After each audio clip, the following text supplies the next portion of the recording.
and resilience. We have been thinking about this event for an entire year and are just happy to see everyone again. So first, let's do a roll call. So where is everyone from? I am coming at you from Baltimore City in the house. Please type in the chat where you're from while I start going over some housekeeping.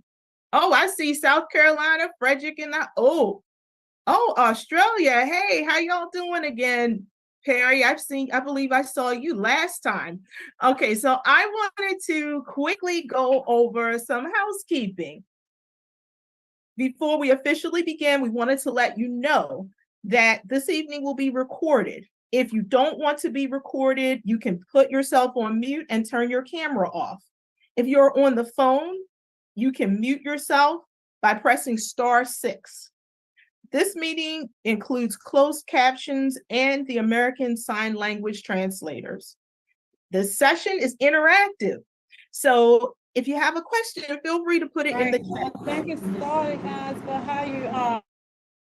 And we listened to your survey feedback. You wanted us to be more interactive. So this time I have my co-pilot involved, my colleague Sarah Stevens, and I will be working together, hey Wanda, to share some polls throughout this program. So let's just get it started. Let's just go forth. And I'd like to say thank you to all of our sponsors, our supporters from the Johns Hopkins Institute for Clinical and Translational Research and the Community Research Advisory Council. So first, I would like to turn this over to the director of the Johns Hopkins Institute for Clinical and Translational Research, Dr. Daniel Ford. Welcome, Dr. Ford. How are you? Thank you, Crystal. Hello, everybody. So glad to be back here for another Healthy Aging Forum. All of us are looking for ways to not only live longer, but live longer in a healthy way. And I think we've got a great program over the next couple of days. We certainly appreciate everybody hanging out with us on this Zoom for a couple of days. And again, we'll be in touch along the way to make sure that we're following up on what you think about and what are important to you. And let's get going.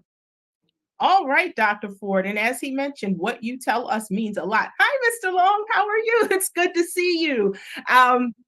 Representing from Baltimore City, we provided you with a survey last year and you gave us some really valuable feedback. And what I'm going to do actually tonight, I'm going to send you what your feedback was. And you just let us know either an email or when we come back tomorrow, if you feel like we've listened, if we heard.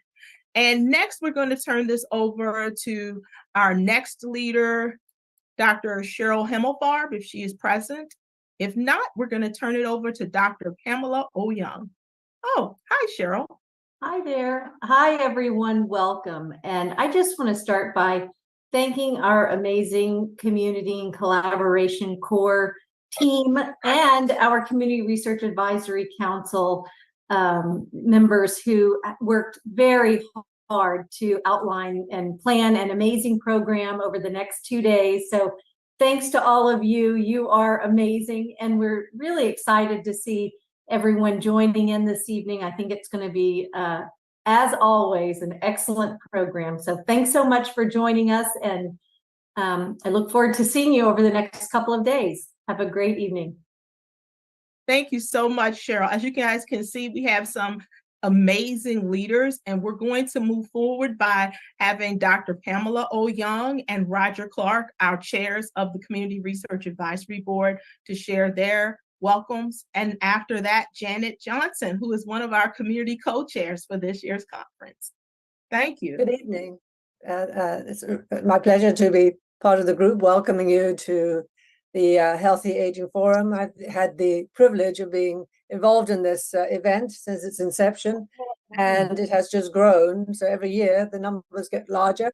And I think that in response, we hope that we're responding to the feedback that you give us so that this is pertinent and helpful to you as we all approach aging with a little bit of trepidation, but we can approach it with the best information to keep ourselves healthy and active and vigorous. So welcome. Thank you. Roger? Hey, good evening, everyone, and welcome to the 7th Annual Healthy Aging Forum. I'm just amazed that we have folks from all over. And the nice thing about technology, it can bring you people from areas that are even off the continent here, right into our very screen here. So welcome to you all. And one of the things I wanted to just make sure we tell you about a little bit about, you heard this thing, Community Research Advisory Council. So I'll tell you a little bit about who we are. We're really a community, a group of Baltimore community stakeholders and Johns Hopkins faculty and staff that provides consultations for study teams on community engagement throughout the research life cycle, from planning to dissemination of findings. Basically our goal is to make sure and promote equitable access to healthcare in research and address health disparities and social justice in research study design. Now that's kind of our goal, so it's a mouthful, but I just wanted to make sure when you heard CREC, you know who we are. But really what I want to leave you with is, here's two things that I would like for us to hope that we get out of this. One is to provide you with information that helps you on your journey to healthy living. And secondly, that you take this information and share this information with your family and community. So again, welcome everyone, and we look forward to a great 2 days of activities here. Turn it back to you, Crystal. Oh, thank you so much, Roger. And again, I can't echo it enough. Welcome, Tony from Sacramento. Hey, Tahira from Severn. It's so nice to see you guys. And I'm looking at Nikki talking about how we can see our screenshots and highlights. I think that's wonderful. Next, we're going to have Janet Johnson, who is going to provide greetings on behalf of herself and Pamela O'Young, who organized this year's program. Yes, good evening, everyone. Everyone that's near and far, and shout out to my colleagues who are in sunny Atlanta. Bring me back something. It'll be okay. I am humbled to serve as the community co-chair for this event. And so I'll ask you, do you know what time it is? And that's a nod to the past. So you might be telling your age, I might be telling my age, but if you know, put it in the chat. Again, it's, do you know what time it is? It's 5:07. No, that's not it. So, so you guys start typing in the chat, whoever got that. Okay. Information, because I don't know it, but I will tell you. I'm surprised. I was expecting a reply from you, Crystal, but nonetheless, present day, it's actually Healthy Aging Forum time. That's what time it is, and we are gathered just so we want him to know. You know what? My joke is, and maybe somebody from my background will understand, is it's 7 o'clock. Where's Usher? If you know that answer, type it in. So I can see you might be on the right track, Crystal. Part of my gang as well. So as you guys can see, we're all about healthy aging and jokes, and we want people to know who are expecting gifts from us that they are coming. We just had a slight delay in the mailings this year, so we heard you. We have not forgotten you. Everyone is in our hearts. We thank you for your grace, and we wanted to reiterate the 6 tips on healthy aging. Eat and drink healthily, move more and sit less, don't use tobacco, get regular checkups, know your family health history, and be aware of changes in your brain. We will go through these topics throughout this 2-day journey, and we will learn something new from the American Heart Association's Life's Essential 8. So next, I would like to introduce my co-host, Panagis Galiatsatos. Hi, T. Lee. Are you holding a party over there? I see more than one person. So, the watch party. Hey, what's up? What's up, my people?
We created it. And sure enough, the first 6 months after the Delta wave, began to see post-ICU survivors, but then something interesting began to happen. We began to see patients who didn't have severe COVID, more of a mild case, at home, bad cold, but symptoms that would not go away. And at first, we kind of thought it was a one-off, and then those patients started to grow. And at some point in time in 2022, those patients became our majority of the patients coming into our clinic. Patients who survived COVID. It was not severe, wasn't oftentimes life-threatening, but they had symptoms that their quality of life was lost, who used to know lost, right? If they were a nurse working in the oncology center, they could no longer do that activity. If they were a chef working at a high-end restaurant, they couldn't do that activity because what ended up happening was it developed this consequence of COVID infection, known now as long COVID, where it continued to impact them with symptoms such as fatigue, such as breathlessness, such as cognitive issues, or what they would dub as brain fog. These symptoms continued to plague them at such an intensity that these people's quality of life was robbed. And so what we began to see in this clinic was kind of the genesis of a whole new disease. So where are we now, November 13th, 2003? I know we have an expert as well and a patient who will share a little bit of information as well, but in the last 2 minutes, where are we now? I will say we've made some headway into understanding the pathology behind long COVID, but we're still not there yet with a nice uniform understanding of it. And a lot of it is just because the tools that we have in modern medicine, we don't know what are the right tools to test for it, right? So this is what happens when you go to a doctor's, right? If you're breathless, we have tests for that. But if it's a disease that we don't know about, those tests may not pick up exactly what the patients are experiencing.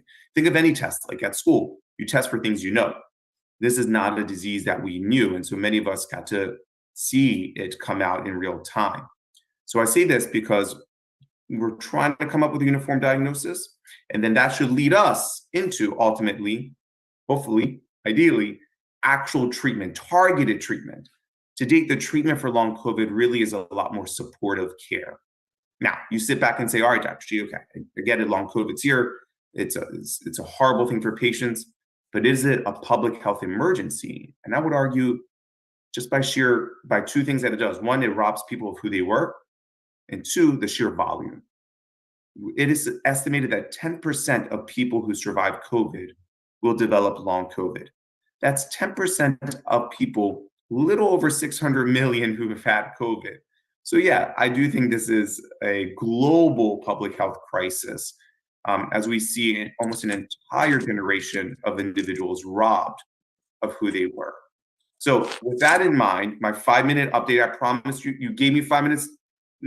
Crystal Evans, my Baltimore sister, you got 5 minutes. Should we turn it over to our long COVID expert now? I think we should turn it over to Shamir L. Smith Sweeney, who is our long COVID expert and a diversity expert. I had a great year, and to my knowledge, she is a fellow Baltimorean who has moved, and she is going to share with us her long COVID journey.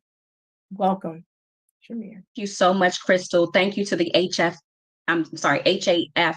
for this wonderful event. I'm so excited to be here. I'm excited to be here for many reasons, but because even though I grew up in DC for 9 years and grew up in PG County for another 10 years, Baltimore is my forever home. I live in Poughkeepsie, New York, and upstate New York now, but I graduated from Morgan State University and just moved from Baltimore about 6 months ago.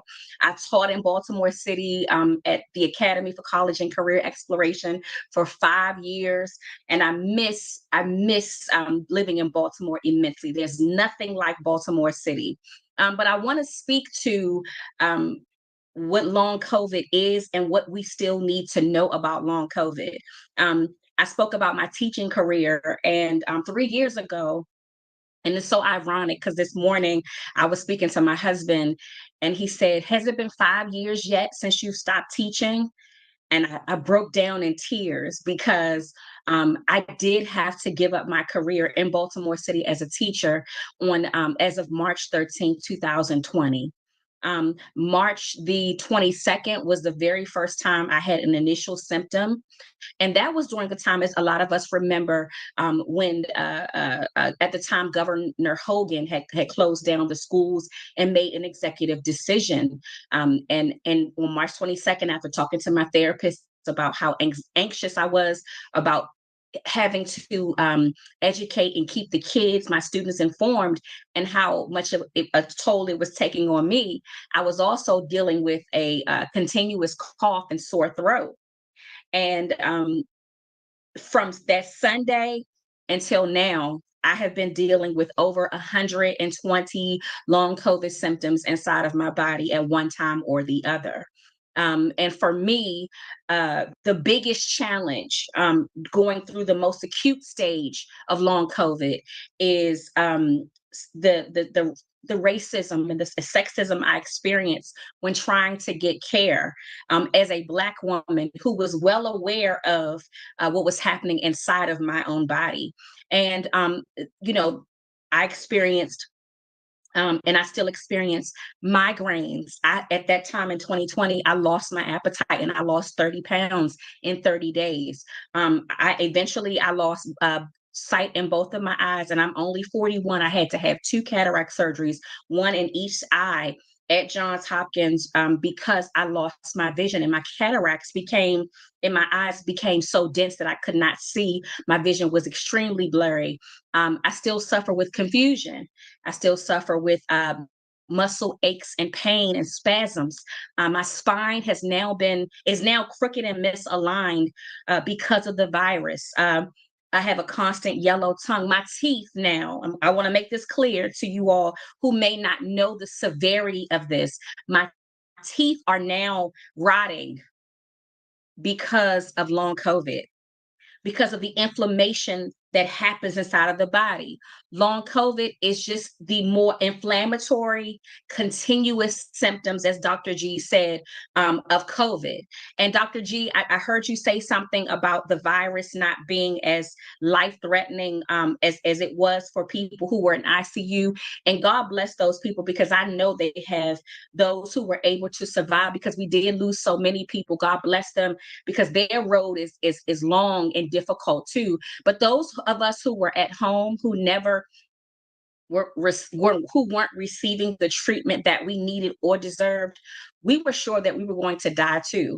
And that's the biggest heartbreak about all of this, is that some of us still now are dealing with a lot of the mental health effects, the brain effects that come along with long COVID, including the depression, the anxiety, the PTSD. I'm being treated for all of those now because I still have nightmares about my experience being home in the dark, not being able to hear correctly or see anything while I was in my room. I was terrified.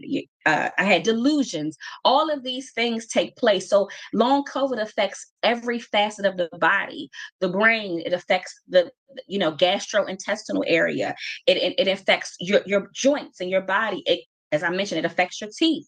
It affects your sinuses and your allergies. Every part of the body that you can think of, long COVID has the potential to affect. Now, here's what I want us to think about as we think about how long is the long and long COVID? Mhm. Everybody's always asking, how long is it? Well, it's as long as it's going to be. We don't have an answer, as Dr. G mentioned, about how long is long COVID. For some of us who were considered to be first waivers, those of us who got the virus initially at the top of 2020, it's still going on. I'm still experiencing just as many physical and mental symptoms as I did from day one. So sadly, we still don't know how long. There's a small percentage of people who have recovered, but there are lots of us who are still very sick and who need immediate care and who need constant care, which is why when hospitals like Johns Hopkins and Mount Sinai here in New York and other hospitals, Mass General in Boston, began to open up long COVID clinics, we were very excited, because some of us, because long COVID affects every facet of the body, need treatment in one place for every facet of our bodies. So, you have any questions, Dr. G, or did you want me to just keep going? You are spot on. You are great. No, first of all, I wanted you to just share your story because this is so important, Yeah. right? Mhm. And the thing that you're capturing well is, as physicians, we try to know where the puck is going, right? So many of us, as I said, like we thought we were going to see a large cohort of ICU survivors, but then when we began to see not ICU survivors, just COVID survivors who are at home, yeah, it was the world's worst cold to them, as you said, but you're coming with these symptoms that go from head to toe. I mean, this is, to me, the public health emergency here is kudos to us and how we surrounded everyone to prevent, I would call severe COVID, right? Life-threatening versions that bottleneck the hospitals. We need to do that same energy around long COVID and not dismiss Absolutely. it as an outpatient perspective. One other thing, Ms. Sweeney, that you said that I really need to drive home. So because there isn't a test for this, Mhm. there isn't a Yeah. biomarker, Nope. what we're relying on as doctors is to get back to the roots of what makes us good clinicians, and that's listening to the patients. Mm. The challenge that we have there, though, is we Yeah. need to check our implicit bias. Yes. Because what you went Absolutely. through, the Yes. amount of minorities who come to my clinic after years of being dismissed, it's in your head. Whatever. All your tests came back normal. Absolutely. The- And that's how, I'm sorry, that's Go, how I go, go. became, Yeah. It's so interesting in life because my initial goal was to stay in Baltimore. I didn't have any goals to get married. Now I'm married. I wanted to become in the next, 2 to 3 years. I'm looking at my career now. I would have been an 8th year teacher. And in the next 2 years, I would have moved on to become a principal. And all of my colleagues were asking me, well, when are you going to become principal? So that was my journey. I was on my way there. And sometimes I have to remember that even though the platform has changed from a classroom, the platform for me has gotten larger, and it became larger in July 2020, after I said, and this may be this is a trigger warning, after I talked to my best friend when I told her, I said, I want to end my life because I don't know how long this will be. I was extremely sick. I was down to 160 pounds. I was confused. I was in a daze. My short-term memory it felt like it was playing double dutch with me. And she said, don't do that. She said, we need you here. And when I decided to live, I said, I cannot continue to go on in an environment where I'm being turned away because I'm Black and because I'm a woman. Mm. And the very last time I dealt with that, I said to myself, even if I die, Claude McKay, a Black poet, said, if we must die. And I thought about the title of that poem, and I said, if I'm going to die, I am going to die after I make a difference, because I thought I was going to die. And I began to write Baltimore politicians.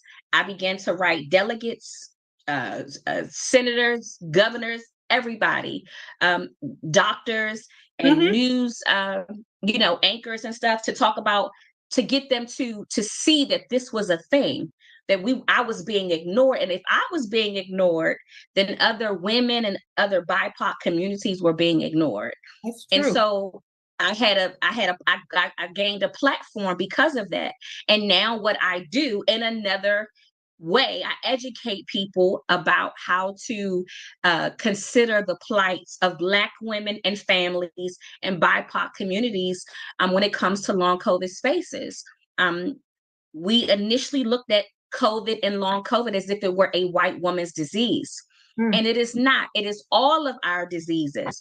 And we need to especially focus our eyes, on BIPOC community members who have low income and absolutely no funneling. I'm sorry. So I'm sorry to chime in. Shamir, I don't know if I warned you, but like as facilitator, sometimes I cut in when I'm thinking about audience questions. Or no Two things, problem. it's Yeah, like, please. one is what BIPOC means, and second is Sure, BIPOC, to recognize that you have taken your story and helped so many. Some of us on this Zoom, whether we're Black, brown, no matter what color we are, or whether we're in the United States, or a lot of our audience is from Canada, Africa, Australia, but all of us are faced with similar challenges. What would your advice be if we were sitting in a doctor's office? And as Dr. G mentioned, this is a health issue that's not as well studied as, say, the flu, or and there are challenges in even describing your symptoms then. What could we as patients do to advocate for ourselves in general, Absolutely. but then also patients that are in those BIPOCs, as you mentioned, like African Americans or other groups that typically are not heard for whatever reason? And this is So our BIPOC. Sure, BIPOC means Black, Indigenous, people of color. Right. So that includes a lot of other, racial and ethnic groups, including Black and brown and Asian, Pacific Islanders, people, beyond white. Right. And so my advice to people would be to advocate strongly for yourselves. Even if you get tired of yourself, continue to advocate for yourself. Find a doctor that is willing to listen to you. It may take a little bit of time, but my life changed when I met doctors who actually sat me down and said, I believe everything that you say. Look for opportunities where if you cannot stop working, make sure that you are employed by an employer who understands that long COVID is a disabling condition and requires ADA access. That means, a disability accessibility for those of us who need it. Please be sure to stay tapped into your political associations with whoever is in your local and city office. Remind them to fund long COVID causes. Join long COVID support groups with people who are like you, who can support you. And actually help you on whatever journey that you're going on. And also be sure to tap into any disability or federal financial carriers so that you, sad to say, don't go broke trying to care for yourself. Dr. G, thank you so much, Shamir. And please stay on so that you guys keep this conversation going with Shamir. Shamir, how we do here. So many topics that we are scheduled to discuss. Yes, and I'm sorry for going long. No, you're fine. I'm gonna say two things because I think we're turning it over at 5:30. Two quick things that all of you should be aware of. One is, what Shamir said, if you guys want to help, I dropped my email address. She is spot on, advocating through legislation, if more than anything, to make the healthcare system easier to manage, because long COVID transcends head to toe. Shamir, if you've gone to a long COVID clinic or if anyone else, you see upwards of about 5 different specialists. It's not easy and our health system is not created for it.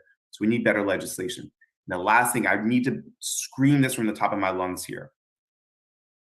Make sure if you don't feel well, you're like, I got a bad cold, etc., test for COVID. You can't get long COVID services unless you have a positive COVID finding. Right? We can't test the antibodies anymore. We cannot test the antibodies. You're like, oh, they'll just test. No, because we don't know if you got it from a vaccine or you got it from a prior infection.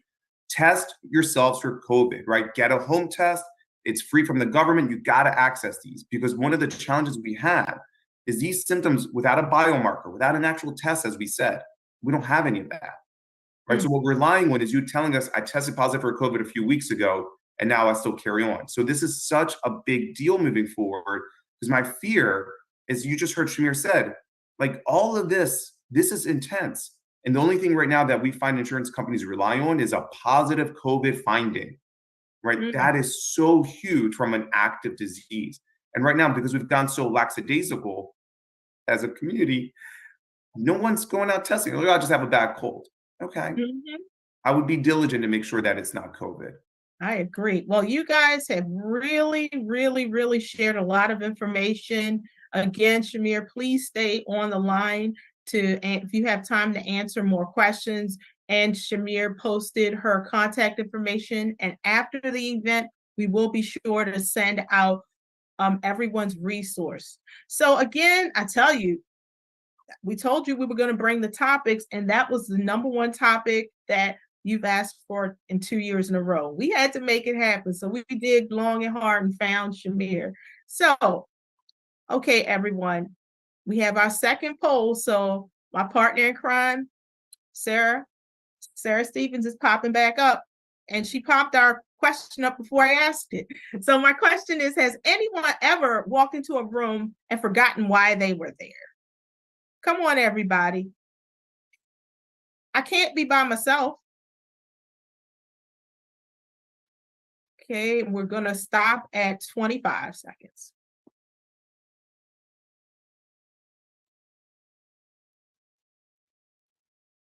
Okay, let's stop. And so we have 15 people who have said they've never experienced this, and 4 people who said that they're not sure.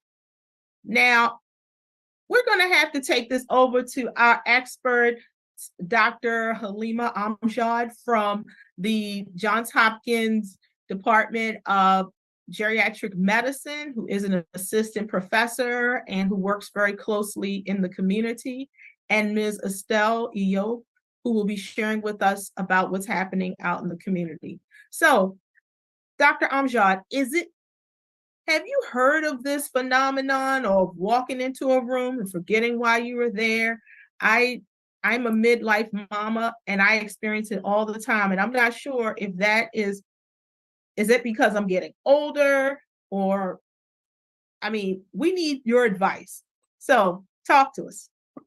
Yeah, Crystal, I was going to say that one I can say yes, not from my clinical expertise, but because I was one of the yeses. So I've walked into a room and forgotten what I've gone there for. So there's certainly memory issues, right? When people come to me and say, oh gosh, I couldn't find my keys or my cell phone. A lot of times I'm like, I've experienced the same exact thing. But certainly I would say as people are getting older, it's natural to worry more about, is this just normal memory loss, or is this just something more? To talk to everybody more about that today, I am going to share just some basic slides to help you think through, is what you're experiencing, again, something normal, or could it be something more? And it's a good question, because we know that cognitive aging is expected, that the same way that other parts of our body are aging or changing as we get older, whether it's the gut, the GI symptom, our joints, GI system, or our joints, right? The brain is also changing over time, not just in terms of memory, but other things, right? Can we focus on multiple things and multitask the same way? Sometimes not. Processing speed, word finding, things like that can change over time. And cognitive aging or age-related memory loss is not a disease. It's not the same thing as Alzheimer's disease or other types of dementias, but it's different for everyone. So what you experience versus a spouse or a family or friend may not be the same.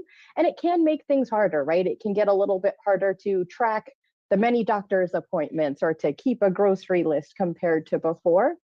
And we know, yes, a lot of, kind of studies of just normal aging populations show that a lot of cognitive functions, the ones I mentioned, do change with age. We do know that some actually get better with age. So wisdom and knowledge, for example, actually get better with age and can actually help compensate for some of the changes that we see with just normal aging. And we'll talk today, because I think this is a big question that lots of people, whether they're older or middle-aged, ask, or they have a family history of dementia, right? People want to know, what can I be doing to protect my brain as I age? And we'll talk through that a little bit. But I think relevant to what we just mentioned, right? Like walking into a room, forgetting what he had, or not being able to find my cell phone, what's normal and what's not. Dementia's common.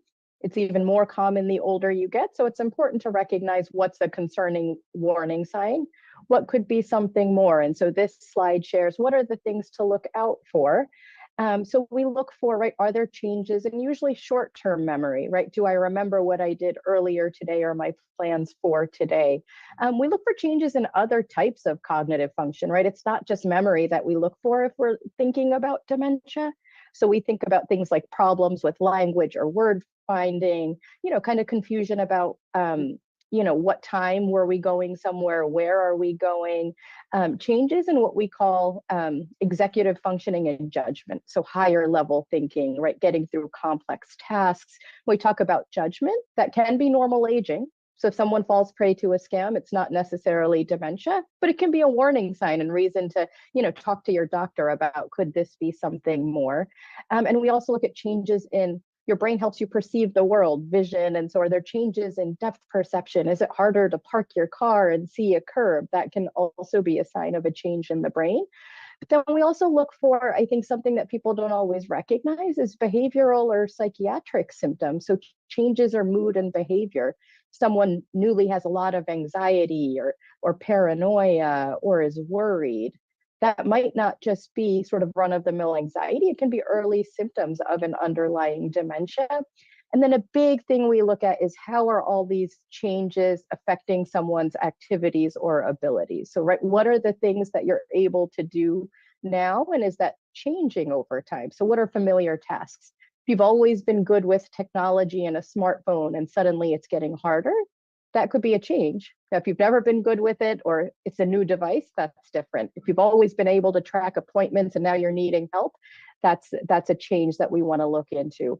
If you're misplacing things over and over, finding them in strange places, having trouble tracking bills, those are warning signs where you'd want to at least talk to someone more about it. But it's important to keep in mind, right? All of these changes are small and can be normal. So the other thing we look at is, are they adding up? Is it happening more and more often? Is it noticeable to family and friends, other people who know you well? Normal cognitive aging, it's usually annoying for you, not as noticeable to the people around you, versus if it could be a sign of dementia. And the other thing is looking at, do things add up? But then also, is there something really big or really strange, right? That someone forgot something really important, I've had families come in and gosh, there was a big trip planned or a big birthday celebration planned and someone forgot it, right? So that's something big that might be more than just normal aging. Now, I hinted already, right, that some of these warning signs could be signs of dementia. So I think a very common question that comes up is, what is dementia? And is this dementia or is this Alzheimer's disease? So dementia is just a general umbrella term that we use for a lot of different conditions. But basically what it means is that there's a change in cognitive abilities, often memory, but like I said, could be language, higher level thinking, behavior changes that are noticeable to either yourself or to other people. What is higher level thinking? So that's like, again, what we call that executive functioning. So it's often carrying out like complex tasks, multiple, multi-step tasks, kind of decision making where there's multiple, right, all these different things. It's not just, do you remember the info, but then processing the information, acting on it. So sometimes people will say, oh, the person seems more confused or they're having trouble making decisions that they could have made before. And those are often, right, we say executive function, but for other people, that's how they might see it in the world. And so we look for those changes and they have to be severe enough to affect activities. And it's usually complex activities. It's not things in the beginning, like getting dressed or bathing or going to the bathroom. It's managing medicines, driving, using a smartphone, things that, they become second nature, but they're actually pretty complex and cognitively heavy. So we see, is there a change in those activities? And like I said, dementia is an umbrella term.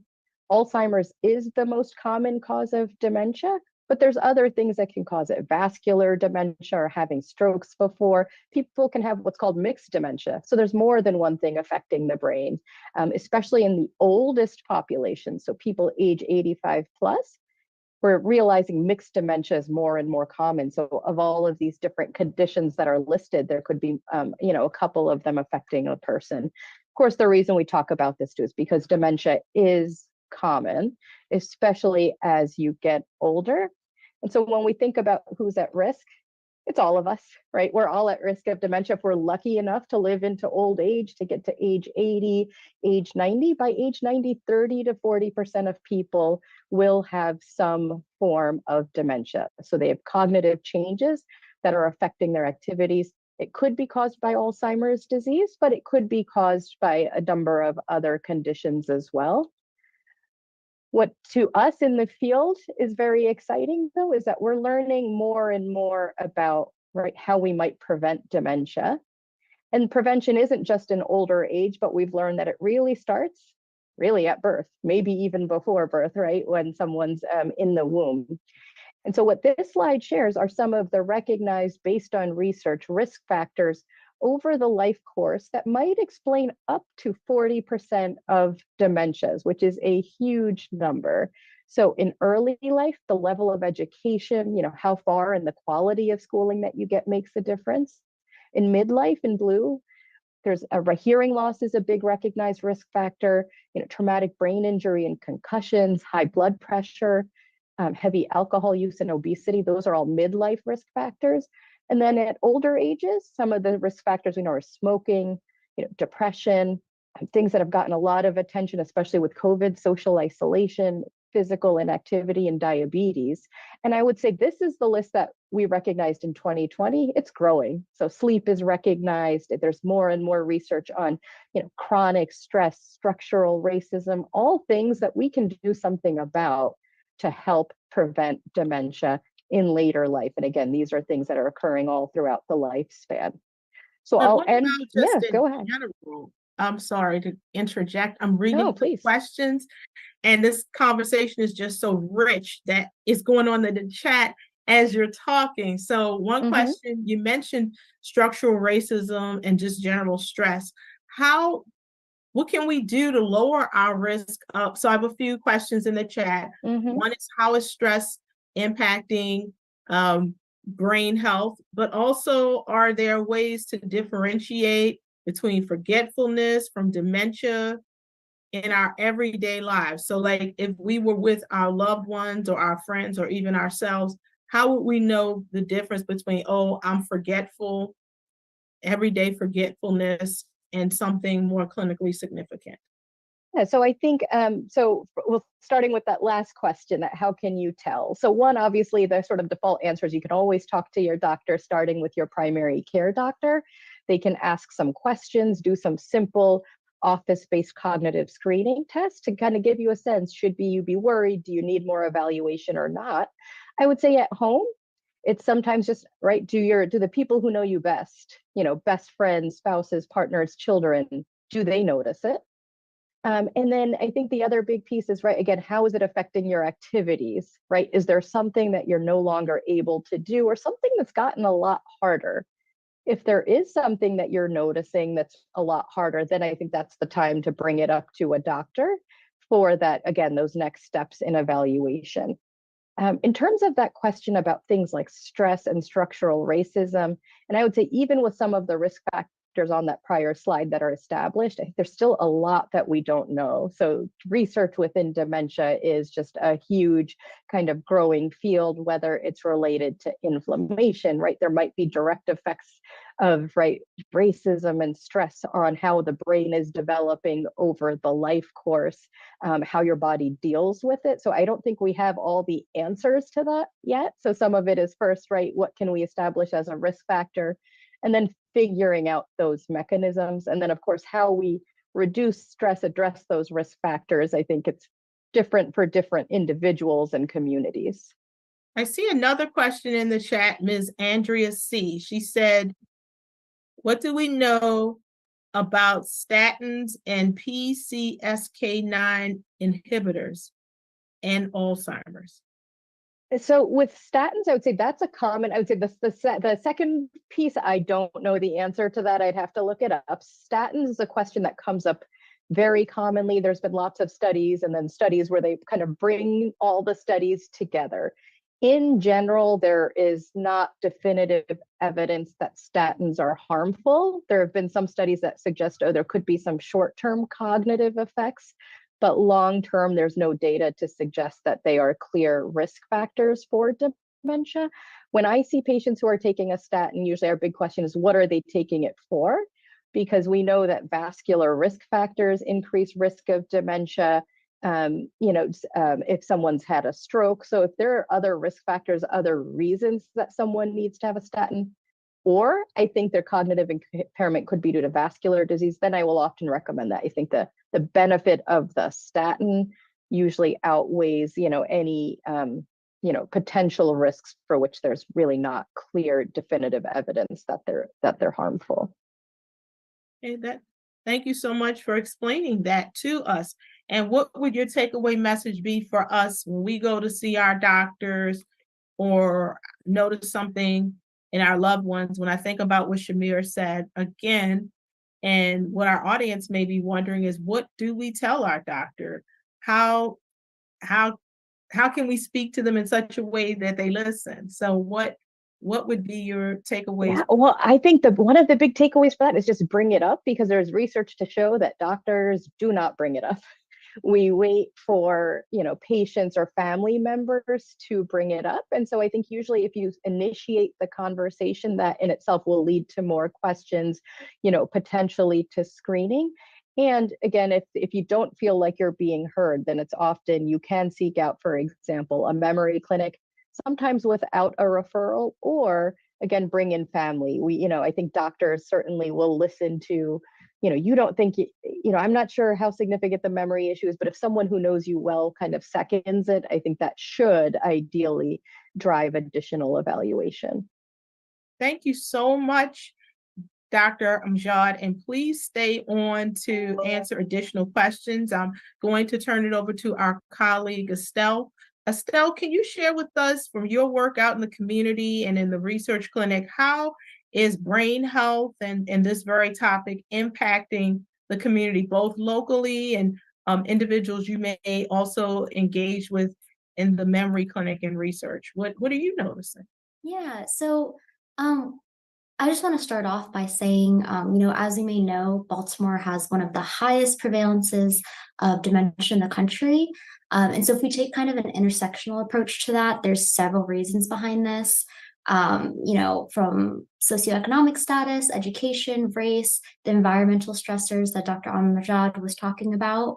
But ultimately, as a research institution and medical center, Hopkins does have a duty to address this disparity. So what I've noticed as a clinical research coordinator, I've experienced a lot of challenges in increasing diversity in my study trials. From overcoming language barriers to eligibility requirements, preventing low socioeconomic participants from joining. And ultimately, this really does pose challenges to equitable health innovations. When we have a study trial that doesn't look like the population, those innovations are not as representative as they should be. So I will kind of want to talk about some efforts that we have been doing to address the impact in person and virtually. Number one, we are really focusing on education. So 1/3 of Americans, they do not have a primary care doctor. So if you're not getting your annual physical. Now, slow down. What is translational research? Translational research. So as a clinical research coordinator, what we do in the clinic is we are trying to create I guess, I don't know how to say it in a kind of, Dr. Amjad, if you want to come in and help us out, because I'm getting notes from people in the chat. So I just want to make sure. I feel like it's a very big, I was going to say, I was half typing in answers to other questions at the same time, but it was just discussing kind of translational research, right? Exactly. I think so. The way I look at it, right, there's the research that's done just looking at, the brain under a microscope, looking at the pathology or looking at treatment, right, in mice or animals. The translational research is, from my perspective, getting that into clinical practice, whether it's starting to test drugs in, people who have dementia or at risk of dementia, testing, certain imaging, right, to look for different types of dementias now outside of animals in humans. So really translating it, I think, to real world and right to doctors' offices. Yes, thank you for that explanation. So it's basically in the word, right? We're working on the clinical research on humans, not animals or anything like that. Thank you so much. And so some other things that we're doing in person and virtually to address this disparity, we have the Family Resource Center in the Memory and Alzheimer's Treatment Center. So they provide pamphlets, local resources on brain diseases and research programs, but they also provide some activities that you can do with your loved ones that have different cognitive needs. Some examples are books, puzzles, board games, things like that. And we're also, every day we are trying to increase diversity in dementia research. Mainly we're trying to create sustainable partnerships within the community. So not more so promoting the research, but first really building that genuine connection. So whether that's through religious organizations or through just conferences such as this one. We're glad that you're here and that you've shared this information. Would you mind typing in the chat how people could reach out to your office if they want to learn more about the work that you're doing? Because, this is a really important topic, one that we can continue to discuss throughout the chat. And I'm talking about stress. I'm really thinking about our next topic about Tai Chi. This is one of the strategies, it's my understanding, that we can use to lower our stress level. And there is a clip from our very own Dr. Pamela O-Young that we're going to use and practice a moment of reflection and refreshment using Tai Chi. So come on, join me and Dr. O-Young in practicing. And Dr. O-Young, we hope that you, since you're on our Zoom, can join in. All right, should I get started, Crystal? Yes, please. Good evening. Thank you for coming to the Community Healthy Aging Forum this year. So this is going to be a little segment that will allow you to get up, stretch around a little bit, and do a few of the motions that we do in Tai Chi. So Tai Chi is an ancient Chinese martial art. As many of you know, it consists of different slow motions tied to breathing. It's very good for improving posture, balance, and less leg strength. However, many people will have knee or hip or ankle problems. So today, we're going to take a little break and do some of the arm actions and breathing actions in seated Tai Chi. So Tai Chi is like a moving meditation. It allows one to be focused on the motions, tying it into the breathing, and in Chinese culture, one says one is building up the qi. And what is qi? I guess it's kind of an inner energy. But I think today, with so many stresses in the world, it's good to have an opportunity to do some practice of an activity that allows one to really focus on that and use that as a relaxation. So we're going to do it seated today, and it will just be a few of the arm motions that we do in one of the forms. So find a chair. As long as it's not on wheels, it's going to be a stable chair. It doesn't matter if it has arms. If you find you need arms to get in and out, that's fine. But it's probably easier if you have one that doesn't. So sit on the side forward of the chair. We're going to have our feet about hip level apart, toes and knees pointing forward. Make sure you're in contact with the floor. We're going to start with a little bit of neck and back exercise. So we're going to sit straight as you can, shoulders back. Think about a string pulling the head up to the ceiling. So let's turn the head slowly to the left, as far as it's comfortable for you, and as far as you can go, and back to the right. Back to the left, and the right. Do a few more. And one more. The left, and the right. Look straight ahead. Keep your shoulders down. We're going to bend the head forward with your chin to your chest. Look up. And down. Up. 5, 6, 7, head. Now let's roll the neck so that you're going forward, near the shoulder. One more. Let's do the other direction.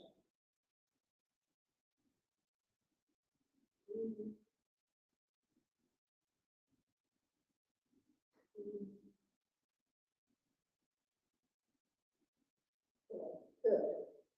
Now, bring the arms up, shoulder level. You're going to twist. Look as far back as you can behind you. 2, 3, 4, 5, 6, 7, 8. Very good. Now that we're loosened up a little bit, let's do some of these exercises. So we'll put our hands on our knees, fingers pointing forward, and we're going to raise the arms so they're straight up ahead, shoulder level, fingers pointing forward, and then down. As if you're pushing a log down through water. So we go up, arms straight ahead, down, pushing that log. Let's add in the breathing now. Breathe in and breathe out. Slowly breathe in, breathe out. Very good. Next motion, we're going to move the right hand out, shoulder level, left hand straight forward. Bring the hand, outstretched hand to the ear. As we push forward with that hand, we're pulling back with the other hand. So let's do that again. Right arm out, left hand forward. Bring the arm to the ear, push forward. As you pull the left hand back. So we're going to add the breathing. Breathe in, breathe out.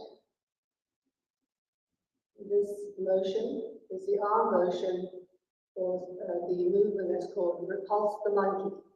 Think of yourself as pushing the monkey away from you. Go the other way. Breathe in, breathe out. Do that again. Breathe in, breathe out. So we add the two together. Arms are up. Breathe in, breathe out. Repulse the monkey. Take the breath in. Push the monkey away as you breathe out. On the side. Breathe in, breathe out. The next one we're going to do, the arm is coming up, just like the repulse the monkey, but the left hand now comes at shoulder level to the elbow. And we're going to bring the upper hand to the ear as we drop the other hand to the hip. And the hand is going to sweep around the knees as we push the upper hand out. So arm up, both arms, breathe in as we bring the outside hand to the ear, the other hand to the hip, breathe out as we push around the knees. And this motion is brush knee, twist step. So breathe in, breathe out. Let's go to the other side. Breathe in, breathe out. Again. Breathe in, breathe out. So the third motion we're going to do, we're going to hold the ball, and the upper hand is going to think about as you're stroking an animal. And the other hand is going to come up as if you're putting your fingers through the mane. This motion is parting the wild horse's mane. So think of yourself as patting down the horse as the mane is parted. So, like this. So you breathe in, hold the ball, breathe out. Other side, turn the hands over, right hand now is upper, breathe out. Breathe in, breathe out. So let's put them all together. So let's come up, you should breathe in. Breathe out. Let's come up. Breathe in. Across the monkey. Breathe out. Breathe in. Breathe in. Ready for the brush knee twist step. Breathe in. Breathe out. Again. Breathe in. Breathe out. Hold the ball. Like the wild horse's mane. Bring the hands over. Like the wild horse's mane. Hands up. Good job.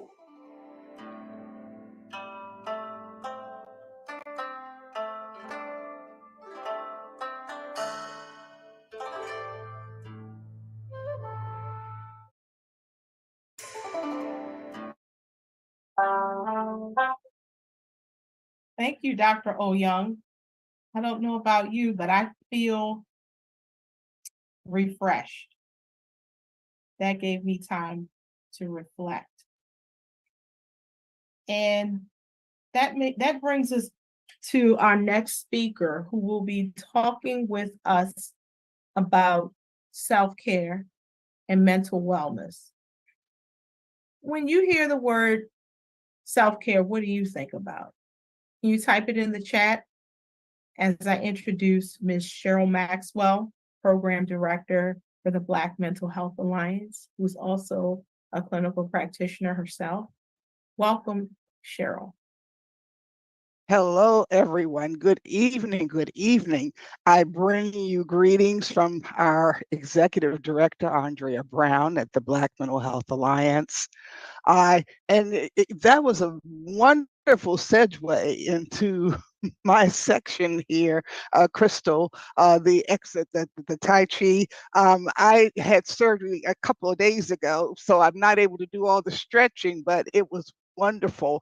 And when we're thinking about what we do for the body, mental well-being and self-care is about what we do for ourselves, and that's on the inside as well as the outside.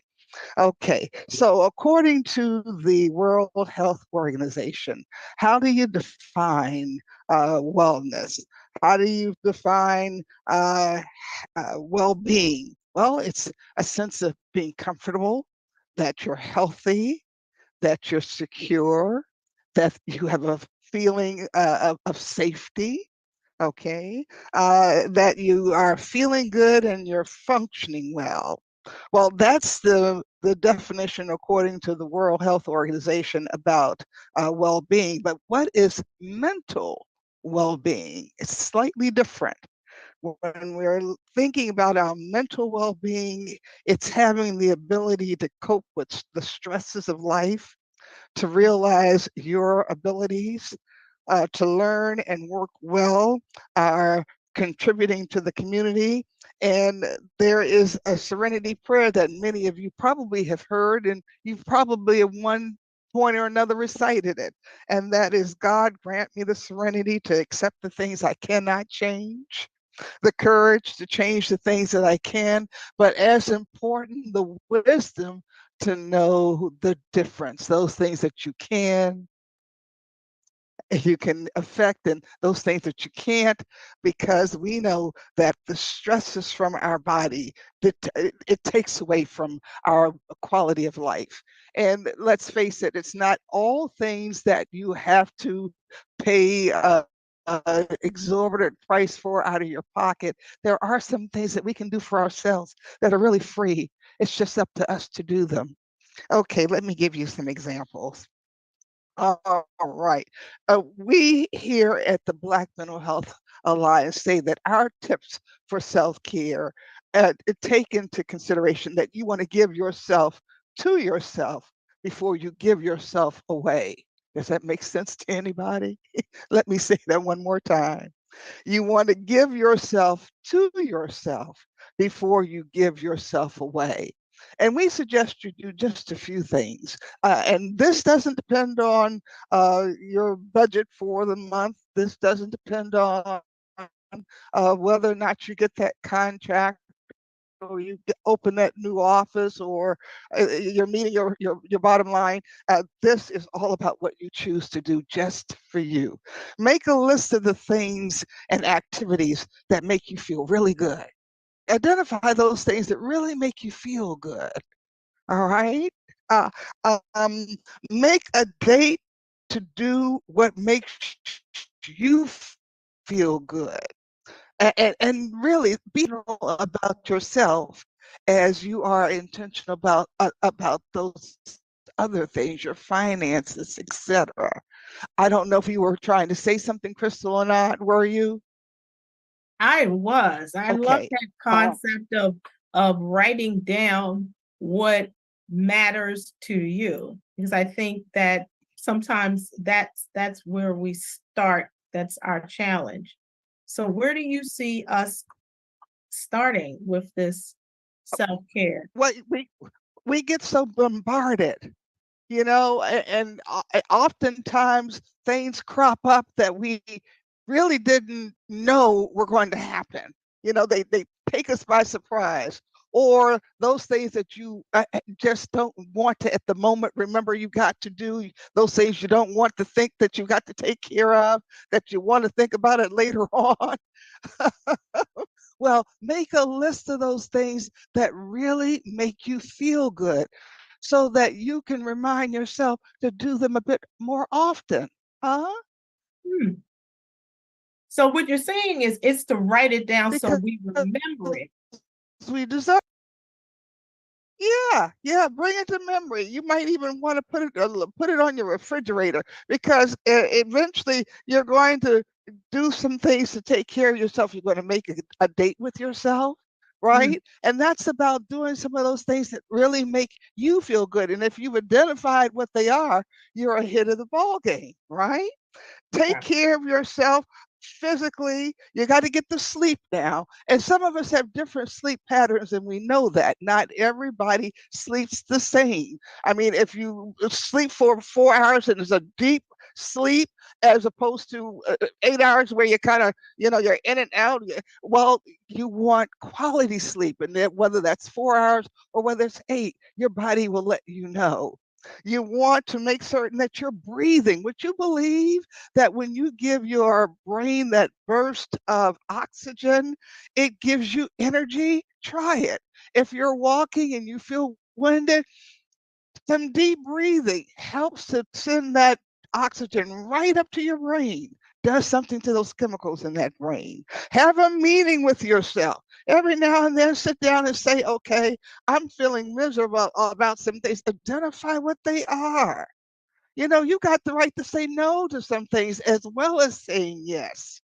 And to those things that you realize are kind of taking you out of your space, you can make the choice as to whether or not you're going to let that situation or those circumstances dictate to you often or not. It's kind of taking some control of what we can control. Those things about ourselves where we can't control things about other people, right? And so it sounds like don't let people really become more mindful and aware of what we're doing, what matters to us, what we can control, what we can't control. And what if we change our mind? We have the right to say no. Is that what You got the right. Well, they've always said that about us women, that we have the prerogative to change our mind, but that's anyone for that matter. That's anyone. It never hurts to step back and look at a situation, because believe it or not, you look at it from a different lens when you take a step back. So what I also want you all to realize is that mental health well-being is the ability to cope with the stresses of life, to realize your abilities, be somewhat secure in yourself. You know what you do well, and we don't always have to have other people tell us or validate that. We know God gives us gifts. And if you've got a relationship with God, and I hope I'm not stepping on any toes, but you have something, they say, and the research shows, it's one of the best things going, because the balance, as it relates to your mental health well-being, the balance is between your emotions, your physical being, and your spiritual being. And you would think that those things would be easy, but they're not, because humans, we have a tendency to complicate a whole bunch of stuff. But at any rate, we know that self-care has to be one of those things that you put at the top of your list, because when you're losing you, all of those around who are depending upon you are losing you too. That's really deep. When you're losing Yeah. you, all of the people around you are losing you. And that's something that you need to type in the chat for us all to remember seriously, or someone else needs to do that, because we can get so caught up, no matter what gender, age, race, ethnicity, or part of the country you live in. We can get so caught up in taking care of others or our workload that we forget that if we lose us, we're not here for anyone else. And see, that's why I asked you to type it in, Cheryl, because I definitely cannot quote you back. But it sounds like the medical and the mental wellness do tie in well together. And one final question I see in the chat is, do you think that music can help with your mental health and wellness? Oh, definitely. That's why we go back to that first suggestion, that you were going to write down those things that make you feel good. And we would hope that for some people, your exercise it could take many forms. You're playing tennis, you're walking around the lake, which is my favorite one. You're bicycle riding. I mean, come on, you're in a Zoom class, Zumba. But the point is you're going to identify what is it that makes you feel good. If you're not a runner, the runner's not going to be what's going to make you feel good. But if you like to sit in the swing and you're by the lake and you're watching some folks fish and well, then come on, find those things that make you feel good. That's the key. That's the key. And I love it. I see Roger Clark, he closed this out. I don't even need to wrap it up with that one statement. Roger says, thanks, Cheryl, for keeping it simple and providing practical application. I see Lisa likes to dance. So in addition to listening to I put my email address in the chat. I'll do it one more time. Yeah. Just send me an email. I can send you the suggestions if you want. Okay. Not a hard thing to do, guys. And we again will send. I'm so glad you all invited me. We are so glad that you came. And I see people are doing a lot of things that can help your mind, your body, and your soul. So these are messages that we like to reinforce at every Healthy Aging Forum. So we thank you, and we hope that you can hang out with us, Cheryl, if you have any time. We understand if you don't. Estelle also typed in the chat information about a study that was going on at the Memory Center focused on music and health. And so we'll get that information to everyone as well. So my colleague, my partner in polling is coming back. Ms. Sarah Stevens, where art thou? Because we've got to launch our next poll, and we're focused on hearing and aging. And the question is, how often should we get our hearing tested? And my friendly colleague, if he is present, Dr. Panagis Galiatsakos, will be engaging Dr. Carrie Neiman in this conversation. If not, I'm here. I'm feeling good. My partner is here. Both my partners. Awesome. So is our doctor on as well? Now, Yeah, I'm here. Carrie, welcome. And so I'm turning this over to Panagis. how often do we need to get our hearing tested as we live longer? We're seeing some answers in the chat. Conagus, you take it away and Yeah. show what you see here. All right. So what I'm going to just preface by saying, so I'm a lung and critical care doctor, and I make the case every day about lung health and each breath you take. But I know I come across a bit biased because health is so holistic. It's every part of us. And hearing is a huge part. And I would say what's really driven that home is watching an aging parent lose their hearing.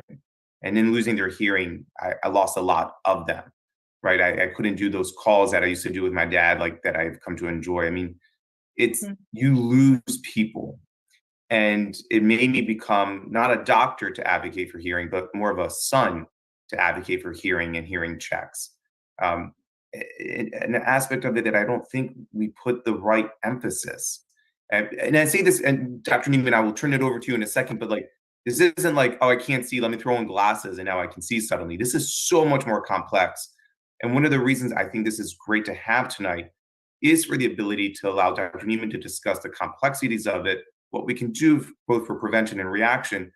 So you don't have to go through what we've gone through in my family, where it feels like you lost someone because of hearing loss. So Dr. Neiman, over to you to kind of, for the next 5 minutes, just talk us through what your thoughts, and then we'll dive into this. Yeah, I have a couple slides that we can go through, but feel free if you want at any point for me to stop and have more of a conversation. I will help with that. No worries. Please let me know.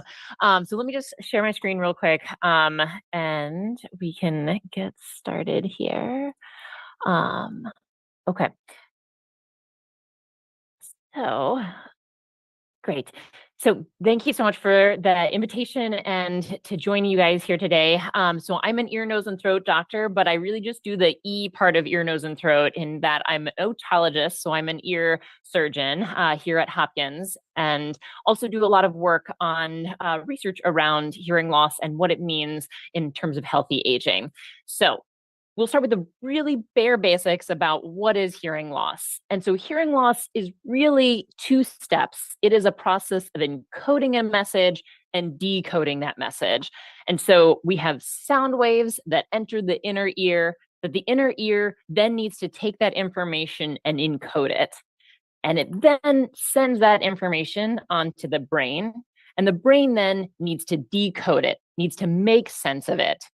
And so if that process is all working well and smoothly, the sound enters, the ear does its job, sends the message along, and then the brain interprets and understands that information clearly.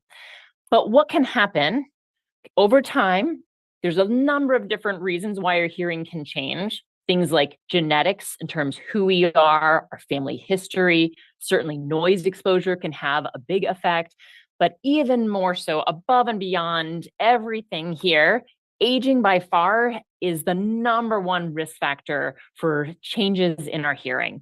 And what can happen with any of these things, including aging, is that that process of encoding and decoding is not working as well as it should. So sound waves enter the ear then tries to make the best sense of it as it can in terms of encoding that message.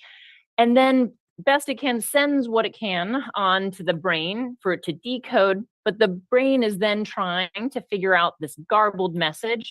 And then we're left kind of not quite catching everything that's being said, right? So that's big picture what happens in terms of hearing loss. So why do we think hearing loss matters as we get older? And so there's a couple big picture things to keep in mind. One is that hearing loss is almost universal. Almost all of us at some point in time is going to experience changes in our hearing. If we look at everybody in the United States who's 70 years and older, 2/3, 2 out of 3 adults have a clinically significant amount of hearing loss. And if we look at everybody in the United States who's 80 years and older, over 80% have a clinically significant hearing loss. So almost all of us at some point in time will have hearing changes. Something that has really shifted in the past decade or so is that we can no longer think about hearing as just this kind of benign and kind of frustrating thing that happens with aging. but that has real ramifications for us as we get older in terms of things like increasing our risk for memory changes, increasing our risk for falls, increasing our risk for feeling isolated, for feeling depressed. These are all things that have been associated with age-related hearing loss. So hearing loss is really common, and we think that it matters.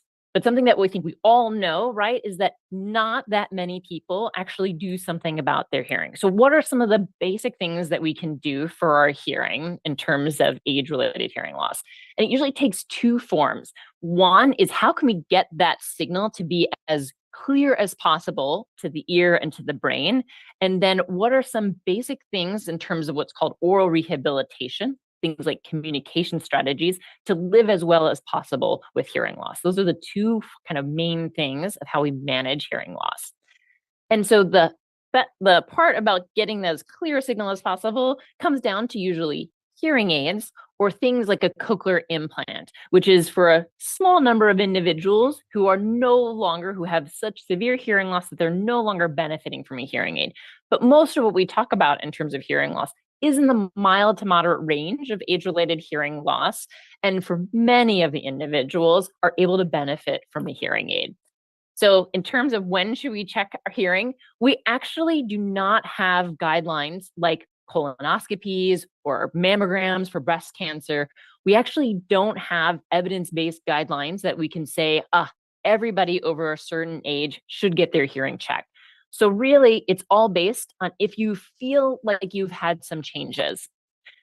Some ways in which you may know if you have hearing loss. So if you're having some trouble understanding, particularly when there's some background noise of like, man, it's a little bit harder when we are in a social setting, family gathering, maybe have a little difficulty on the phone, find that you're turning up the TV or the radio, finding that other people are mumbling. I'd say these last two are the most common ways of people like, yeah, everybody just mumbles around me. Nobody speaks clearly. That most likely is a sign of some mild to moderate degrees of hearing loss. And that feeling of like, I can hear you, but I can't understand you, are ways in which we may start to become aware of some hearing changes. Ways in which we need to see a doctor would be things like having drainage from your ear, having pain, discomfort, a lot of dizziness, especially if you've had a sudden change in hearing, or you find that there's a big difference between the two ears, are definitely reasons beyond just having some hearing concerns. I will just briefly talk about, there's a lot of different players in the hearing space. So I myself, I'm an MD, I'm a physician, and I'm an ear, nose, and throat doctor, and I see patients for hearing loss as part of my practice. But oftentimes a starting point is seeing somebody like an audiologist who does your hearing testing, who's somebody who does hearing aid fitting, their graduate level clinical degree. Somebody who is also can do hearing tests and some hearing aid fitting is somebody like a hearing aid dispenser, but that's associate level degree. All are very good and serve different roles on the team. And then there's somebody like myself, an ENT, who helps interpret these information, can provide guidance as well. The last thing I want to talk about in terms of, that should say, what can I do, not who can I do? I think the biggest thing, and hopefully we have a little bit time to talk about this, is really needed to switch our mindset of thinking about hearing care as not just an optional thing, but really an essential tool of aging well, of how can we make sure everyone has access to the care we need to make sure that we're able to hear and engage.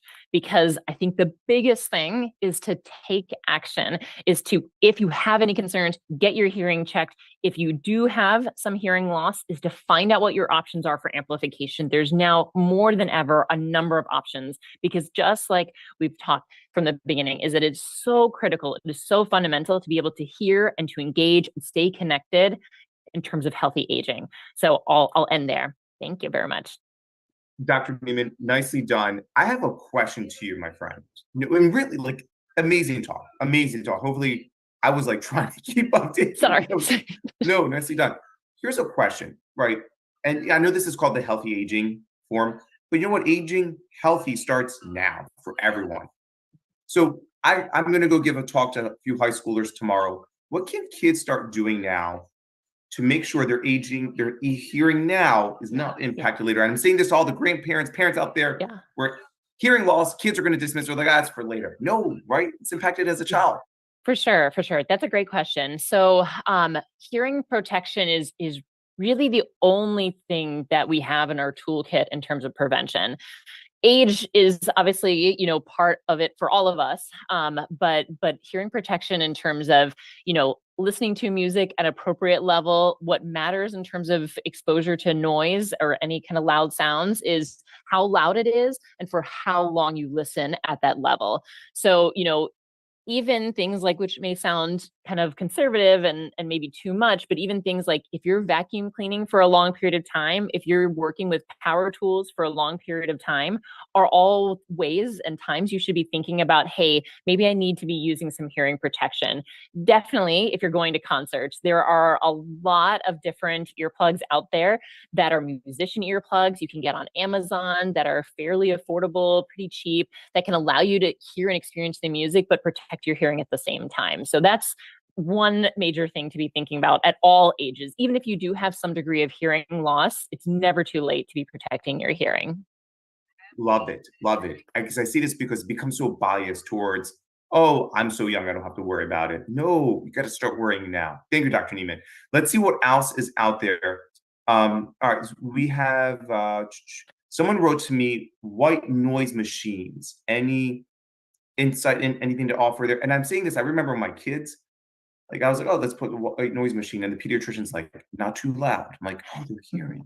Yeah, yeah. I mean, I think there's that. I will say for many people who may think about white noise machines, if they're experiencing tinnitus or tinnitus or some sounds in terms of kind of a ringing sound, sometimes we use or recommend white noise machines to kind of help distract from that.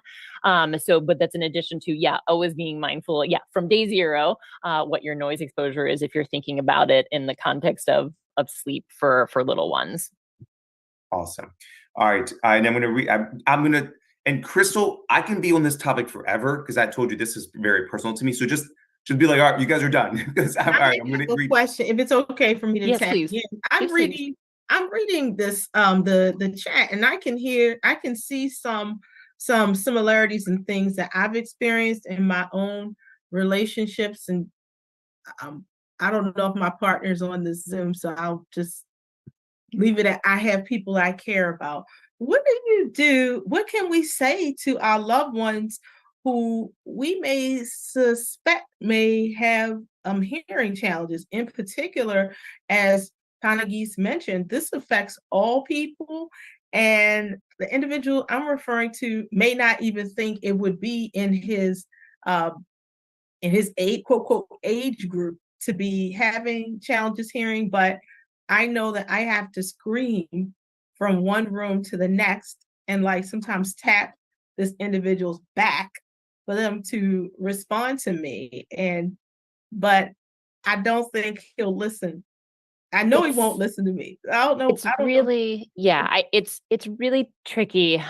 What makes, especially when we're talking about age-related hearing loss, which is the vast majority of hearing loss, what makes it so challenging is that it is very slow. It is very gradual. So for many of us, we are not always aware of the changes that are happening. I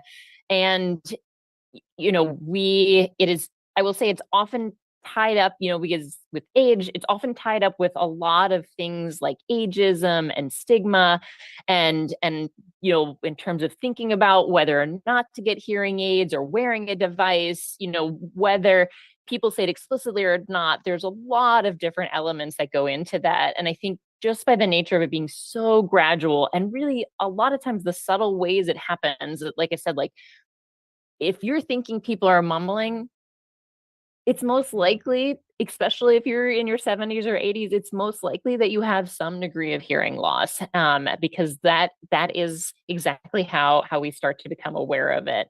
Or you're struggling in family gatherings or restaurants or kind of noisy settings, and you're like, yeah, I'm just really struggling here. Those are definitely the ways of saying, hey, maybe I should just objectively see where my hearing is at, so that you have that bit of information, and then you can kind of go from there in terms of next steps. And I'm going to piggyback, Crystal. I love that what you shared. Again, the personalness, the proximity to something that affects us. Like my mom with my dad. My mom too saw an ENT physician, because she wore out her vocal cords from constantly screaming so my dad could finally hear until he got his hearing aid. So, to the audience out there, this is, I know everything we're talking about is a priority, and many of you already are still like with the body aches from the Tai Chi we just did, but really put the hearing as a priority. Like, to me, it's if it's something you have and it's something you can preserve, please do so. Please do so. Speaking of preserving, we have one closing question, Carrie. Now, we started up, and my partner in crime, Sarah, what were some of the answers we got when we asked of how often we should get our hearing checked? Because, Carrie, I would hate for us to leave here without understanding in general, thank you, how often we should get our hearing checked. I mean, our audience is diverse. Just and keep in mind, our audience is diverse. So we have some, 20, some Gen Z, Gen X. We might have some baby boomers. I don't know, but we range from like 30 on up. So no matter at whatever age, if you're feeling like you're having some hearing changes or people have said something about your hearing, just get your hearing checked. Like that, there are definitely apps out there that you can do that. But going to see, audiologists, you can't beat that in terms of a hearing professional, just to see where you're at. As a clinician and a public health researcher, we're working very hard to be able to generate the evidence of saying, yeah, we do need to start hearing screenings, at age 50 or age 60 at a population level. But unfortunately, we just don't have that. But wearing my clinical hat, I think it is the kind of thing, if you're in your 60s, 70s, and you're saying, yeah, why not just get a baseline? Hearing screening is covered generally by insurance, by Medicare, by Medicaid, by private insurance. So getting that information, is a great starting point. And certainly if you have any question at all, to get it checked and go from there. Thank you so much. Well, I've learned a lot. What about the audience? What are your thoughts? And thank you, Sarah. What are your thoughts about what Carrie and Panagis have shared? Any key takeaways? I see Shirley pointing up that she did not realize that she had hearing loss until she had COVID. And once everyone wore masks, that's when she realized that she had been reading lips. That's a good point. When people were wearing masks, it was challenging to understand what they were saying. So thank you, Shirley, for pointing that out. That's something we may not have pointed out or picked up. There was even another question. I know we only have about 2 more minutes, but something about the vestibular system. I saw that question, just so you know, I got you, whoever it was who typed it in the chat, probably at like 6:15 when you started talking. I wanted to make sure we understood what even that word means. That's why I love having you, Crystal. You make sure nothing slips through the crack. Dr. Neiman? We can't. That word. It's a big word. Vestibular. That's the medical term for the balance system, the balance nerve, which is the other part of the inner ear. Inner ear does hearing and also does balance. And so the vestibular nerve is one of the nerves that connects that inner ear to the brain. In terms of from an aging perspective, we know less about the balance nerve in terms of, we know that dizziness and the lots of different concerns about balance in terms of especially falls and things certainly does change with age. But I will say by far and away, those changes are not as common as what we see in terms of the changes that happen with hearing. If you are having concerns about dizziness or off balance, talking with your primary care doctor, because there could be so many things that contributes that, from medications to, I would say, even hearing changes of not being able to, hear your footsteps, things like that, so that if we're looking at all the different ways to improve balance and kind of feeling steady in space and where we are, hearing is part of that, along with many other things that you should be talking with your primary care doctor about to think through. Oh, and C pointed out something to us, and we just wanted you guys to also know we have the Q&A feature. Another question from the chat was, what do you say of those cleaning tools available on the market with the camera and several pics of different sizes? And I don't even understand that question. So there's a lot of options now for videotoscopy that you can get on Amazon. So as an ear doctor, you guys have probably heard this before, but nothing smaller than the elbow should go in the ear. And so wax is a good thing. It's healthy. It is hydrophobic, meaning it helps keep water out of the ear to some degree. It's also acidic, so it helps in terms of keeps an environment and to ward off infection. So unless wax is like really, really blocking things and causing issues, which you may be aware of that. Just routine wax removal is not something that is needed or you should be doing. So seeing your primary care doctor to get flushed out, seeing an ear doctor to get it cleaned out under a microscope. You can certainly try over-the-counter products like Debrox or generic equivalents, things like that are all okay, but definitely no Q-tips, no bobby pins, none of those things, at least as the ear doctor on the call. And what about if we have hearing loss? And is it possible to have hearing loss in one ear, but have like better hearing in the other ear? Yeah, that's definitely possible. It's a relatively small number of individuals who have that, but that is one of the reasons that you need to see an ear, nose, and throat doctor, because normally, noise, age is, we expect it to affect both ears. So usually both ears are changing kind of at the same. But if you do notice a big difference in hearing between the two ears, that's something that does need more evaluation. Well, thank you so much, Carrie. And we hope that you can hang out with us for a few more minutes, or is there a way for us to share the questions if people reach out after? Yeah, for sure. I'm happy to. I'll spend some time. I know there's a number of questions we didn't get to in terms of hearing aids and things like that. So I'm happy to answer some questions here. But if there's other questions, I'm more than happy to answer them. Hang tight. And I see, Sonia, I see your hand up. It's just that we encourage people to type into the chat. That's the only reason why I haven't spoken up, just so that you know that we see your hand up. Our next speaker is talking about the power of connections.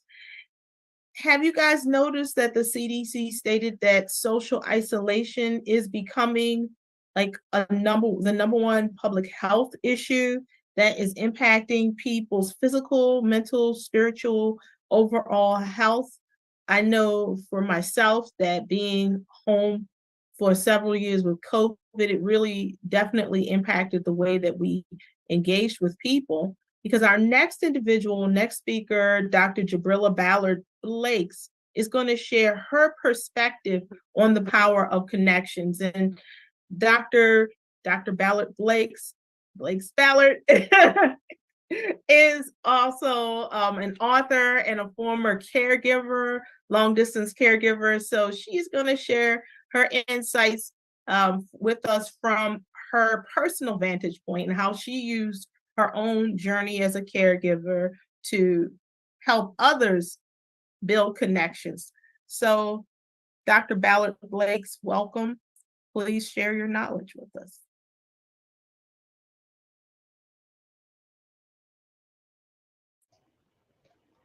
Good afternoon. Thank you so much, Ms. Evans, for allowing me to be a part of this. Is a phenomenal forum, I tell you.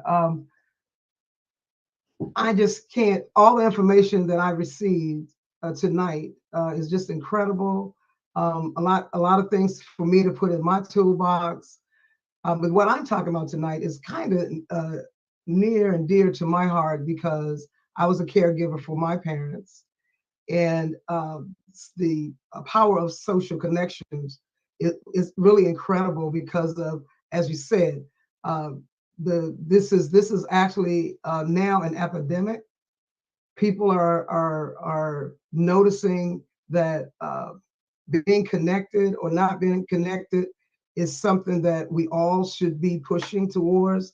As a caregiver for my parents, I try to keep my parents connected as much as possible, but I didn't realize until after doing research that this social connection thing is incredible. There's so many high risk for not being connected, and there's so many valuable health benefits for being connected.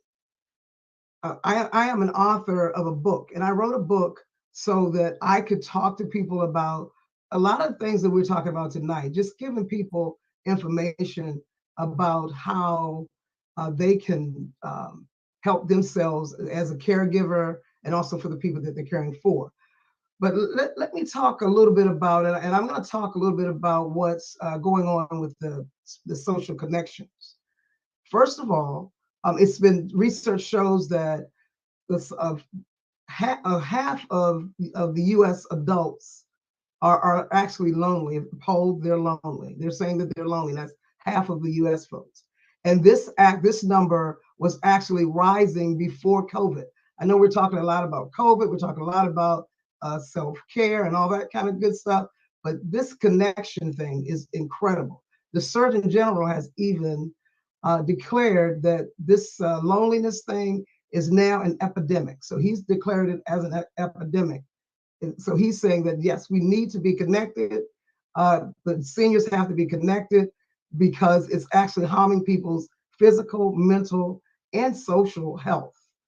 There's it impacts if you're not connected, it actually can impact things like if you are connected, it can help reduce immune functions. It can slow wound healing. If you're not connected, it can type 2 diabetes is a part of some of the risk factors if you're not out in the community, if you're a senior and you're not connected. And we know that seniors, because of retirements, isolations, because of death of their partner or a close friend, or even health conditions, or they just don't have transportation. So being connected for seniors is very, it's a big challenge, but we have to push the get connected thing out there and the power of doing it, because the statistics are actually showing that you can have a premature death if you're not connected. You can have poor sleep quality. So individuals with insufficient social connections have shown that 32% an increase in strokes. So being connected is very important. So what strategies have you used to build connections that you recommend to? What I can recommend, I'm saying you have to be connected. What I would recommend is getting involved in volunteering, getting involved in your community. These are some of the things that I definitely recommend, things that I did. Getting involved with your community, making sure that you're connected with your families and your friends, and you're not just sitting around the house doing nothing. Even though we know that a lot of people don't want to do a lot of socializing because of COVID, so the risk factors of not doing it, I would recommend that our seniors stay connected in the community, get involved with their community department on aging in their communities, to find out all the different programs that they have, like a program like this. This program really would be phenomenal in the community if it was actually live and we could do this in person. Well, this would be an opportunity for our seniors to come out. And these are some of the things that I recommend and things that I do and I did myself. I went out and I tried to go to as many conferences as possible, because for one, I didn't know anything about caring for my parents. And I knew that by going to conferences and different things like that gave me information. And also it kept me connected with the community. a lot of times when you're a senior, because you're retired and you don't have the connections that you used to have. So you're looking for things to do. And a lot of times people struggle with finding things to do. So what I did also for the community, I wrote a stage play on dementia and Alzheimer's called Give Your Parents a Standing Ovation. And in this play, just as we're doing in this forum, I ensured that I included a lot of different agencies who would come and sit and be a part of the play's informational thing by giving people documentations and answering questions during intermission and also before and after the play. This play is a very informative play, and it's an opportunity for people in the community to be connected and get people out of the house, because social connections is really doing things socially and not being isolated because of all of the risk factors of being isolated. Dr. So my Ballard-Blake, recommendation, as far as staying connected is making sure that you're out doing new things. You're out. If you don't have friends, you're meeting friends, or you're finding places like conferences. What about, I appreciate what you're saying, Dr. Ballard Lakes. Some of first off, we got a few questions to take into consideration. We got to bring Panagis up here as well. Okay. Tag team with, because I think there are a few things to think about. One is, that again, our program has some 30 and over crew in here, and they may not consider themselves to be seniors at the point, or they think of themselves as seniors in college. So we tend to look at healthy aging in a broad perspective. But what about, and I'll pose two questions to Panagis. One is, like, what about individuals who for some reason are living at home and they're not able to physically get out, physically go to a conference? Like, I know some people who really want to go out, but I have no one in particular who has long COVID, and she can't leave the house. I mean, it's to that level, but is often working on being connected virtually. Like, Panagis, do you see any other ways people can remain connected? And then the final question that I had is, because I'm reading in the chat, is to you guys, both of you, and then just in general, do we think that this loneliness phenomenon is just in the US, or are other people seeing this globally? And maybe our colleagues who are visiting our conference outside of the US could type in the chat what their perspectives are, because I don't know. This is where I was going to. Let me answer the first question about if someone's at home and they're isolated and they're not able to get out in the community and do different things. That's definitely, I was going to close with talking about that. You definitely need, if that person is bedridden, if they're not bedridden, this is where your younger folks and family members and friends can come in and actually take this person out. Make sure this person is still connected, and they get an opportunity to go out and do things. Maybe they don't have to go to concerts and plays and different things like that. But the social isolation is something that is actually killing people. There's the statistics that show that people live longer, 50% longer, when they're out and they're still socially engaged. So even though that person might not have an opportunity on their own to get out because of transportation or some kind of illness, if they're able to go out. Now, if they're bedridden and they can't get out, of course we can't get these people to get out and be out in the community. But they should still be trying to communicate. And this social connection phenomena is saying, do not use and stick to the internet and Facebook and different things like that, because their statistics are showing that those electronics and those online entertainment things is actually causing people to be isolated. Social connections, they're trying to get you to get out and socialize, not just go online and do FaceTime and talk on the phone and different things like that. They want you to actually move. One of the doctors early talked about, in order to be healthy, you should be moving. We have always told people, and not only the 50 plus, but everybody, to move, to do not just sit around, because this isolation, this social connection thing is actually showing that it's worse than smoking. It's worse than the statistics are showing. Kaiser Permanente did a study saying that this isolation and not being sociable is actually killing us faster than smoking cigarettes for a lifetime, or even having drinking. So, And, Dr. Ballard-Blakes, if I could interject one quick second, because you're getting a motivated audience. People are pumped. Like, you have driven this home very nicely. At the same time, there's going to be people who want to take action beyond just, I want to go and connect. Right? One of the things I think that creates these social isolations here, especially in America, is a lot of it is political. A lot of it is the urbanization, where there's a lack of transport. You got an eager senior, he or she can't drive anymore. And you know what? It takes 3 buses to get to that same congregation that took them 10 minutes to drive to. And so I want to bring it back to something we started in the beginning with long COVID, and that was advocacy. What can you tell our audience to get involved, to create a healthy community of engagement? What could they do at the legislative level? What can they do through the local city halls that say, you got to make my community better fit, right? Is there any words of wisdom there? Absolutely. Transportation, that's huge.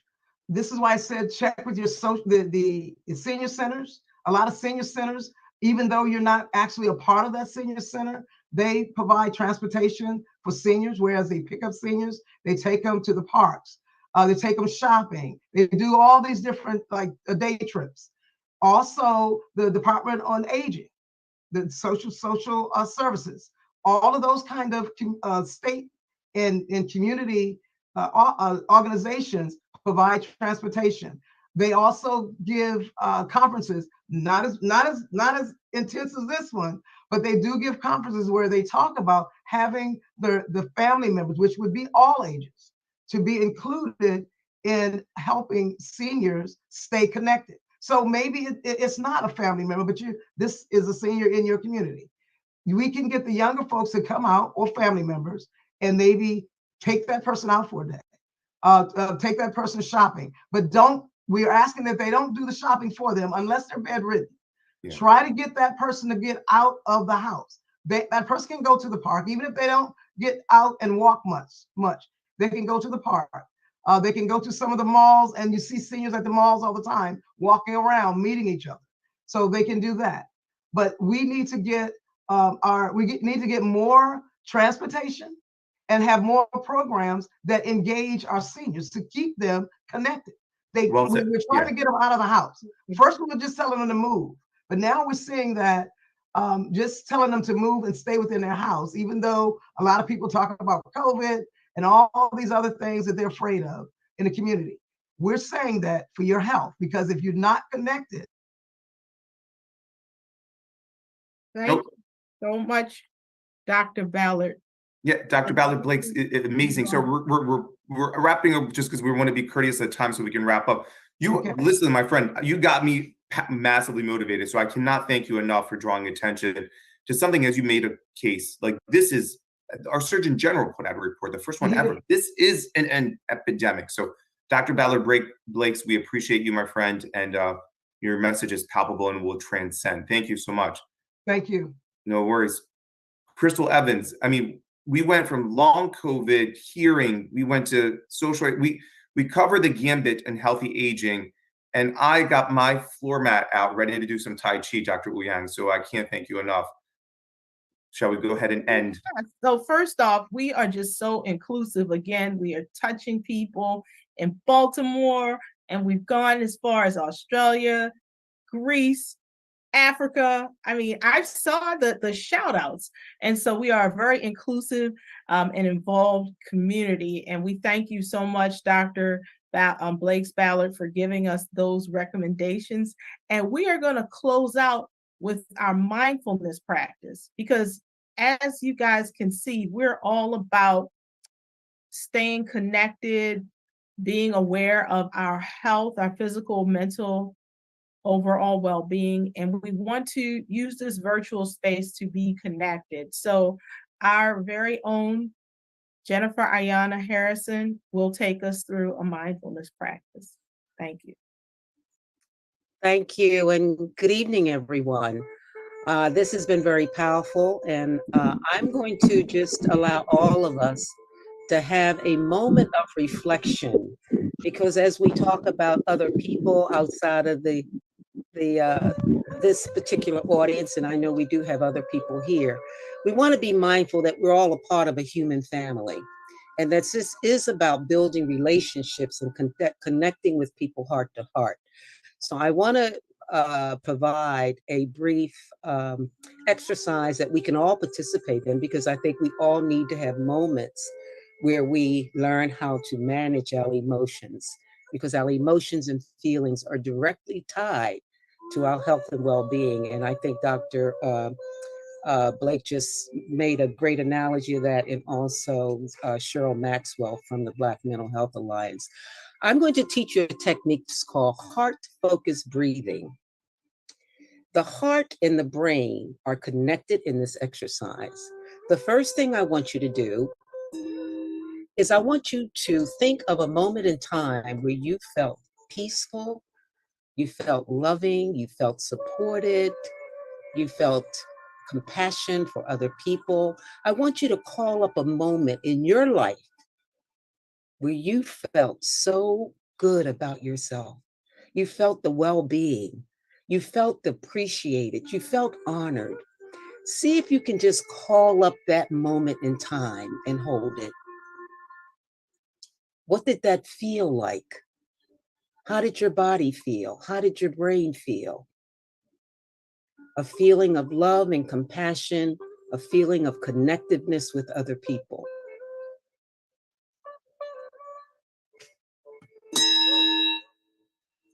Now I want you to think of a moment in time, in present moment of time, where there may be something tapping at your shoulders, gnawing at your spirit, something that comes and goes and it repeats itself.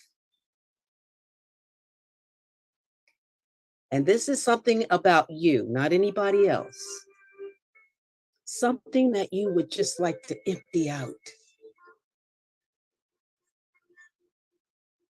Now I want you to take that feeling of love and compassion that you felt for yourself, and I want to have you now breathe in naturally through your nostrils. Inhale through your nostrils and exhale out of your mouth as if you're slowly blowing out a candle.